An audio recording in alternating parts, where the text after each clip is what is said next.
आज CDLU के अंदर 12वां है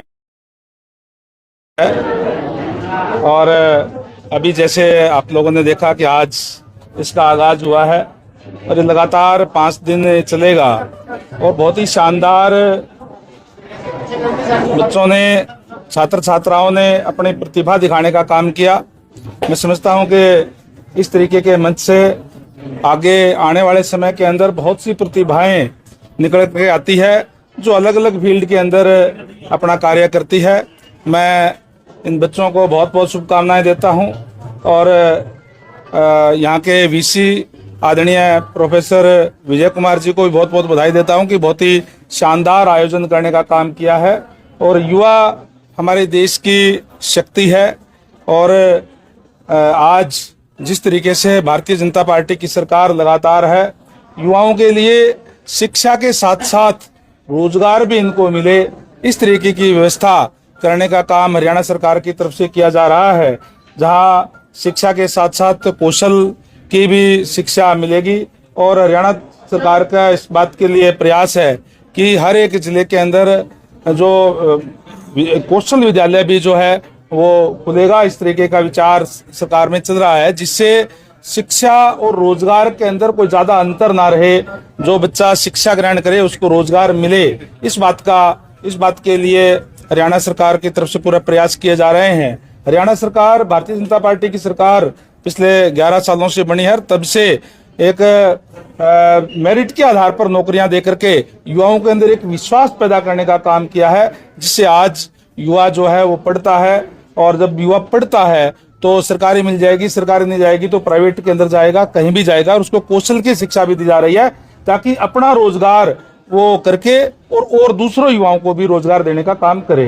सर, हरियाणा के DGP OP सिंह जी द्वारा एक बयान दिया गया है कि थार और बुलेट बाइक पर कितने लोग घूमते हैं, जिसका जवाब देते हुए पूर्व डिप्टी CM दुष्यंत चौटाला ने मनोहर लाल जी की और सुभाष बराला की फोटो जाहिर की है। कहते हैं कि इशारा खुद सुन जाए। देखिए, जहाँ उन्होंने कहा है तो जो कुछ एक लोग जो होते हैं, जिस तरीके की हम भी आम जीवन में देखते हैं कि कहीं जो पटाखे बजाते हैं जिस तरीके से बुलेट में और में, उनके बारे में कहा है। सभी के बारे में मैं समझता हूँ नहीं कहा हुआ। गंगा जी, आप कैबिनेट मंत्री हैं, एक तो किसानों के मुआवजे का क्या स्टेटस है, और एक सिरसा में गांव है अरनिया वाली, यहाँ से 12 किलोमीटर है, 6 किलोमीटर का सड़क का टुकड़ा है। बाइक को 2 बार वहां से निकाल दे तो शोकर और सर्विस दोबारा करवानी पड़ती है। सर 2 बार रिपेयर हो चुकी है 6 महीने में। देखिए, लेकिन हालात वैसे ही है। 2 सवाल आपने पूछे हैं कि एक तो मुआवजा हमारा जो स्टेट की पॉलिसी है उसके तहत दिया जाएगा, क्योंकि इस बार बरसात बहुत ज्यादा हुई थी, कई जगह पे पानी चढ़ गया था और इसलिए किसानों की फसलें खराब हो गई थी, उसमें दिया जाएगा। और मैं आपको ये भी बता दूं कि इस प्रदेश के अंदर लगातार 10 साल तक कांग्रेस की सरकार रही, उन्होंने रिकॉर्ड की बात है कि 1058 करोड़ रुपए में मुआवजा देने का काम किया। हमारी सरकार ने 10 सालों के अंदर 15,465 करोड़ रुपए यानी लगभग 15 गुना मुआवजा देने का काम हमारी सरकार ने किया है। और किसानों के लिए तो वैसे भी हमारी सरकार गंभीर है। सारी पहला ऐसा स्टेट है जिसमें सारी की सारी फसलें खरीदी जा रही है। जहां तक आपने सड़क की बात कही है, उसकी आज ही मैं फिजिबिलिटी मंगवा लूंगा, और वैसे आ भी गई होगी, क्योंकि जितनी भी रोड हमारी टूटी हुई है या इस बरसात के समय में टूट गई, हमने उसकी सबके एस्टिमेट बना करके तैयार कर दिए। और 21 सितंबर को माननीय CM साहब ने स्वयं हिसार से ही जो कारपेट, समझता हूँ साल के अंत तक सारी सड़कें चकाचक हो जाएगी। करवा लेंगे। फरीदाबाद में एक डॉक्टर के घर से 350 किलो RDX बरामद हुआ है। देखिए, ये तो जांच का विषय मेरे नॉलेज में नहीं है, अगर कोई हिस्सा होगा तो निश्चित तौर पर कार्रवाई होगी। के विधायक है सर गोकुल सेतिया, वो लगातार चर्चा में रहते हैं। इस बार प्रजातंत्र है, प्रजातंत्र के अंदर लोग चुन करके भेजते हैं, और जो लोग चुन करके भेजते हैं उनका व्यवहार अच्छा होना चाहिए। मैं समझता हूं कि जिस तरीके की उनकी टिप्पणी, मैं उसको कोई टिप्पणी नहीं करना चाहूंगा। सुप्रीम कोर्ट का सर फैसला आया है कि प्रदेश भर में, पूरे देश भर के जो जितने भी प्रदेश हैं जो है वो इंडियन नेशनल लोकदल पार्टी के अंदर थे। अब इंडियन नेशनल लोकदल पार्टी क्यों छोड़ी ये भी कोई पता नहीं, फिर वो कांग्रेस में आए, फिर कांग्रेस क्यों छोड़ी वो पता नहीं थी, बीजेपी में आ गए, बीजेपी में आने के बाद में फिर कांग्रेस में चले गए, बीजेपी क्यों छोड़ दी उसका ये भी पता नहीं। आज वो, क्योंकि सारे दरवाजे उनको बंद आ गए। मैं समझता हूं कि कांग्रेस पार्टी ने तो बहुत लंबे समय से उनको छोड़ दिया था, उन्होंने अब छोड़ी है और दोबारा इंडियन नेशनल लोकदल के अंदर गए हैं। उनको शुभकामनाएं देता हूँ। भविष्य क्या मानते हैं कांग्रेस का सर? भविष्य क्या मानते दिखाई दे रहा है कांग्रेस आज, अगर मैं बात करूं हरियाणा प्रदेश की, तो कोई पार्टी नहीं है।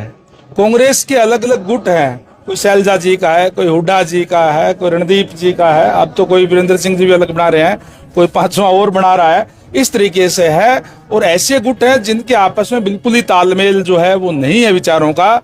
और मैं समझता हूं कि ये लोग प्रजातंत्र के अंदर जनता का विश्वास खो चुके लोग हैं, इसलिए निरंतर और नीचे जा रही है। कांग्रेस पार्टी की हालत और ज्यादा खराब होगी। सर आपने कहा था, द्वारा आरोप लगाया गया कि हरियाणा में विधानसभा चुनाव में 25 लाख वोट चोरी हुए हैं।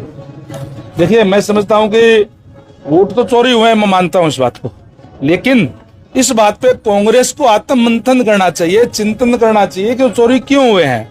चोरी हुए हैं उनके कार्यकलापों से। लगातार लंबे समय से प्रदेश में भी देश में भी जो है वो सरकार कांग्रेस की रही और उस कांग्रेस ने हर वर्ग से वायदा करने का काम किया। उन्होंने कहा कि कांग्रेस का हाथ गरीब के साथ, लेकिन जब सत्ता में आ जाती थी तो फिर गरीब को भूल जाती थी। आज वो कमेरा वर्ग है, किसान है, मजदूर है, व्यापारी है, वो सारे के सारे भारतीय जनता पार्टी के साथ खड़े हो गए और उनको वोट चोरी नजर आते हैं।